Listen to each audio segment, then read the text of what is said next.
বিসমিল্লাহির রহমানির রহিম। Hello everyone, আসসালামু আলাইকুম। আপনারা সবাই কেমন আছেন? আশা করছি আল্লাহর রহমতে সবাই ভালো আছেন। আলহামদুলিল্লাহ, আমিও ভালো আছি। তো কাজ করতে গিয়ে যে কত যে ব্যথা সহ্য করতে হয় মেয়েদেরকে, সেটা বলার বাহিরে। এই যে দেখেন, এটা রাতের ভিডিও ছিল, গতকাল রাতের। তখন 11:30 বাজে আমি কাজ করছিলাম, 3 পিস সেলাই করছিলাম। তো হঠাৎ হয়তো অন্যমনস্ক হয়ে গেছিলাম, তাই সুইটা একদম নখের ভিতরে ঢুকে গেছিল, নখটা একবারে ছিঁড়ে গেছে, প্রচুর রক্ত বের হয়েছিল। তো আমার রক্ত দেখলে আবার খুবই সমস্যা হয়, তখন মাথা জানি কীরকম করছিল, ঘুরছিল। তো আঙ্গুলটা কেটে গেছে, প্রচণ্ড ব্যথা হচ্ছে আঙ্গুলটা। তো এই 3 পিসটা আমি সেলাইতে বসছিলাম আর কি, সেলাই করার জন্য। তো হঠাৎ তার মধ্যেই কিন্তু আমার আঙ্গুলটা, নখটা একদম কেটে গেছে, নখের ভিতরে একদম সুইটা ঢুকে গেছিল। তো অনেক কিছু সহ্য করতে হয় মেয়েদেরকে। তো এই জামাটা আমি সেলাই করছিলাম।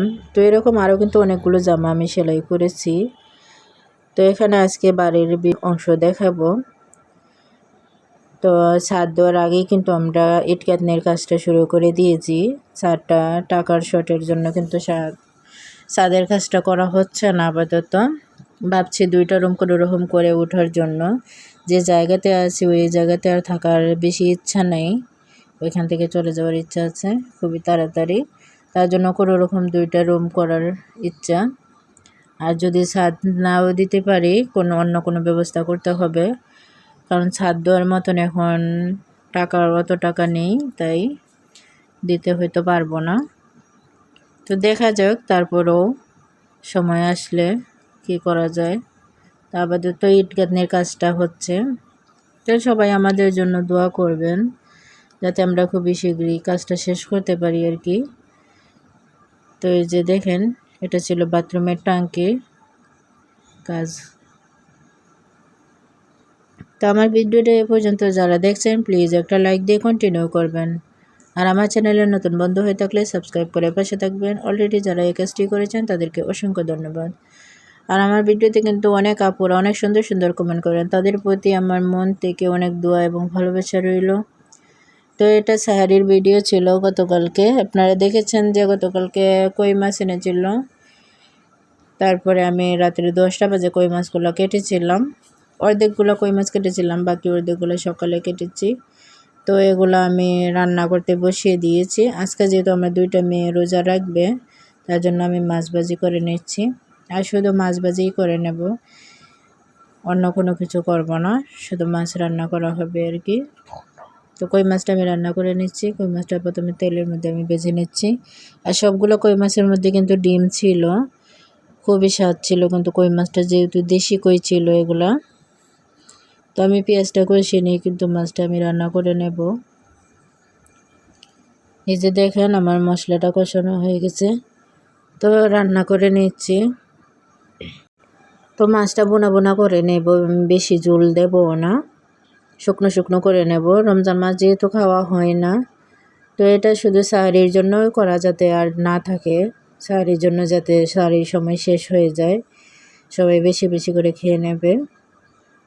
কারণ থাকলে কিন্তু পরে দিনের বেলা বাসি হয়ে গেলে ভালো লাগে না। আর আবার কখন খাবো, আবার পরের দিন সাহারির সময় খাবো, তো এরকম অনেকক্ষণ থাকলে কিন্তু আবার তরকারিটা স্বাদ চলে যায়। তো দেখেন, আমার কাটা হাতটা নিয়ে কিন্তু অনেকটা কষ্ট হচ্ছে রান্না করতেও। তো আমার রান্না বান্না শেষ, এখন ঘুমাতে যাব। তো আমার ঘুমের আগেই কিন্তু বেড়ালটা চলে আসছে।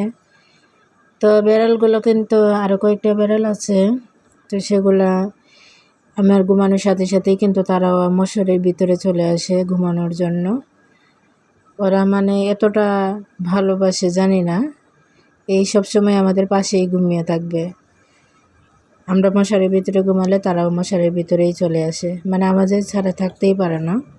কখনো কোথায় গেলে মনে করেন যে হতাশ হয়ে যায় বেড়ালগুলো, তো ওদেরকে রেখেও আবার যেতে পারি না, খুবই মিস করে। ওরা হয়তো ঘরের ভিতরে ঢুকলে মনে হয় যেন না জানি কে চলে আসছে, কতদিন পর এরকম ওরা করে।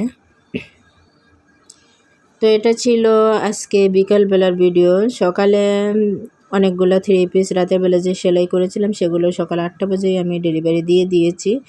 তার জন্য ভিডিও করা হয় নাই। তো এখন বাজে 4টা। তো আজকে বিকালবেলা এখনও রান্না করি নাই, কিন্তু 4টা বেজে গেছে। কাস্টমার আসছে 2টা হিজাব রেডি করে দেওয়ার জন্য, খুবই আর্জেন্টলি। তারপরে একটা ছোট্ট পায়জামাও সেলাই করার জন্য এই হিজাবের সাথে, ছোট্ট হিজাবের সাথে। তো এখানে আজকে 2টা হিজাব আমি সেলাই করছি। একটা মুখোশ দিয়ে, বড় হিজাবটা মুখোশ দিয়ে আমি সেলাই করেছি মহিলার জন্য, আর ছোটো হিজাবটা একটা বাচ্চার জন্য আর কি সেলাই করেছিলাম। তো এই হিজাবগুলো কেমন হয়েছে অবশ্যই জানাবেন। খুবই তাড়াহুড়োর মধ্যে আছে, রান্না যেহেতু এখনও করা হয়নি, ইফতারও সময় হয়ে যাচ্ছে। তো আমি তাড়াহুড়ো করে সেলাই করে আবার ভিডিও করে নিয়েছি একটু, সাথে সাথে আবার কাস্টমারে চলে আসছিল। তো তারপরে আমি এটা দিয়ে দিলাম ভাঁজ করে। দিয়ে আমি এখানে শাক এনেছিলাম, শাকটা ধুয়ে নিয়েছি, ধুয়ে আমি এখন একটু কেটে নিয়েছি। তো দেখেন আমি কাটছি আর কি। তো একটা শরীরের একটা অঙ্ক সমস্যা হলে কিন্তু দেখেন কত সমস্যা হয়, মনে হয় যে অনেক কিছু সমস্যা হচ্ছে। তো একটা আঙ্গুল কাটছে, তো তার জন্য অনেক কাজই আমার মানে করতে অসুবিধা হচ্ছে। তো যাই হোক, এটা ইফতারের জন্য আমি রান্না করে নেব। আজকেও আমি কোনো ভাজাপোড়া করব না। তো এই ছিল ভিডিও। আজকের মতন সবার থেকে বিদায় নিচ্ছি। সবাই ভালো থাকবেন, সুস্থ থাকবেন। আল্লাহ হাফেজ, আসসালামু আলাইকুম।